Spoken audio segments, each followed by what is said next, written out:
Vi slutter med en lidt særpræget kørsel på motorcykel. Ja, det går stærkt, og det går på baghjulet. Det er på vejen fra Kolding og ud mod Vamdrup, motortrafikvejen. Vi kan se min hastighed ned i højre hjørne, og jeg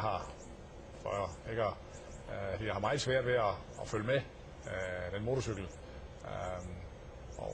Jeg har så fået startet en hastighedskontrol, da han kører forbi mig, og jeg får den også slukket igen. Nu falder hastigheden lidt. Han kommer ned, hvor motortrafikvejen slutter.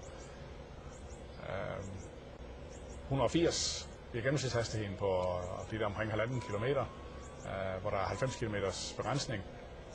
Jeg vælger selvfølgelig, men nu skal den pågældende motorcykel standses så hurtigt som overhovedet muligt. Vi kan lige se her, der kigger han ned i sidespejlet, og så opdager han, det er politiet, der kører bag ved ham. Og det er jo helt tydeligt her, han vil ikke snakke med mig. Det kan man måske nok forstå, når man ser det fra hans side af. Og selvom du har en hurtig bil, så er det ikke nok? Nej, altså en hurtig motorcykel kræver en meget hurtig bil, også fordi at jeg skal trods alt bruge meget mere plads end motorcyklen.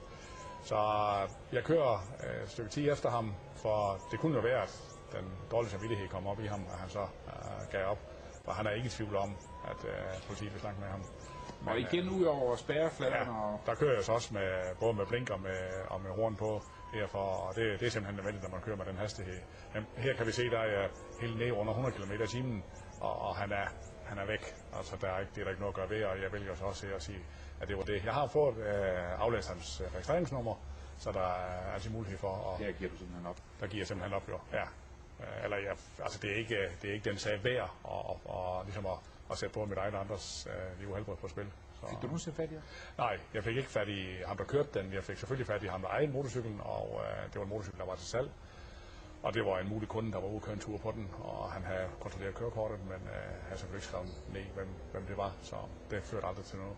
Hvordan har man det så sådan? Ja, det næste stykke tid, der er man lidt ærgerlig på det hele, det må jeg indrømme, men altså så lærer man at leve med det, for det er,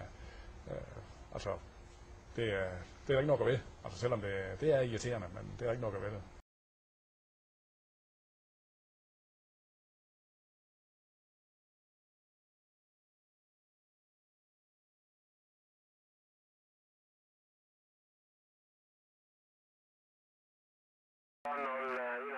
Ja, og nu når du er dig, så synes jeg, du skal bruge din tid på at lave nogle af de tvivlsomme færdselssager, du er så god til. Kom.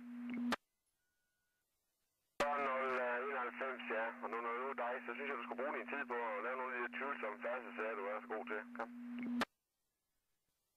0091, ja, og nu når du er dig, så synes jeg, du skal bruge din tid på at lave nogle af de tvivlsomme færdselssager, du er så god til. Kom.